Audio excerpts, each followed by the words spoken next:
നയൻതാരയുടെ cinema ജീവിതവും സ്വകാര്യ ജീവിതവുമാണ് നെറ്റ്ഫ്ലിക്സിന് വേണ്ടി തയ്യാറാക്കുന്ന ബിയോണ്ട് ഫെയറി ടൈൽ എന്ന ഡോക്യുമെന്ററിയിലുള്ളത്. നയൻതാരയുടെ 40ാം ജന്മദിനത്തിൽ റിലീസ് ചെയ്യാനായിരുന്നു പദ്ധതി. സംവിധായകൻ ഗൗതം മേനോനാണ് നെറ്റ്ഫ്ലിക്സിനായി ഡോക്യുമെന്ററി തയ്യാറാക്കിയത്. നയൻതാരയും സംവിധായകൻ വിഘ്നേഷ് ശിവയുമായുള്ള വിവാഹത്തിന്റെ ഇതുവരെ കാണാത്ത ദൃശ്യങ്ങൾ ഡോക്യുമെന്ററിയിലുണ്ട്. നാനും റൌഡിതാൻ എന്ന സിനിമയുടെ സെറ്റിൽ വെച്ച് പ്രണയത്തിലായ നയൻതാരയും വിഘ്നേഷ് ശിവയും 2022 ജൂൺ 9 വിവാഹിതരായത്.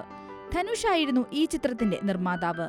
നാനും റൌഡിതാൻ എന്ന സിനിമയിലെ 3 സെക്കൻഡ് ദൃശ്യം ഡോക്യുമെന്ററിയിൽ ഉപയോഗിച്ചതിന്റെ പേരിൽ ധനുഷ് 10 കോടി രൂപയുടെ വക്കീൽ നോട്ടീസ് അയച്ചതോടെയാണ് നയൻതാര ധനുഷിനെതിരെ രംഗത്തു വന്നത്. പ്രതികാരദാഹിയായ ഏകാധിപതി എന്നാണ് ധനുഷിനെ തുറന്ന കത്തിലൂടെ നയൻതാര ആക്ഷേപിച്ചത്. ഇതേ തുടർന്ന് നയൻതാരയുടെയും ധനുഷിന്റെയും ആരാധകർ സോഷ്യൽ മീഡിയയിലൂടെ പരസ്യമായി രംഗത്തു വന്നു. പരസ്പരം പോർവിളികളും ആക്ഷേപങ്ങളും ഉയർത്തുകയാണ് രണ്ടുപക്ഷവും. നസ്രിയ അടക്കമുള്ള നടിമാർ നയൻതാരയ്ക്കു വേണ്ടി രംഗത്തു വന്നിരുന്നു. വിവാദം രൂക്ഷമായിട്ടും ഇക്കാര്യത്തിൽ പരസ്യ പ്രതികരണത്തിന് ധനുഷ് തയ്യാറായിട്ടില്ല.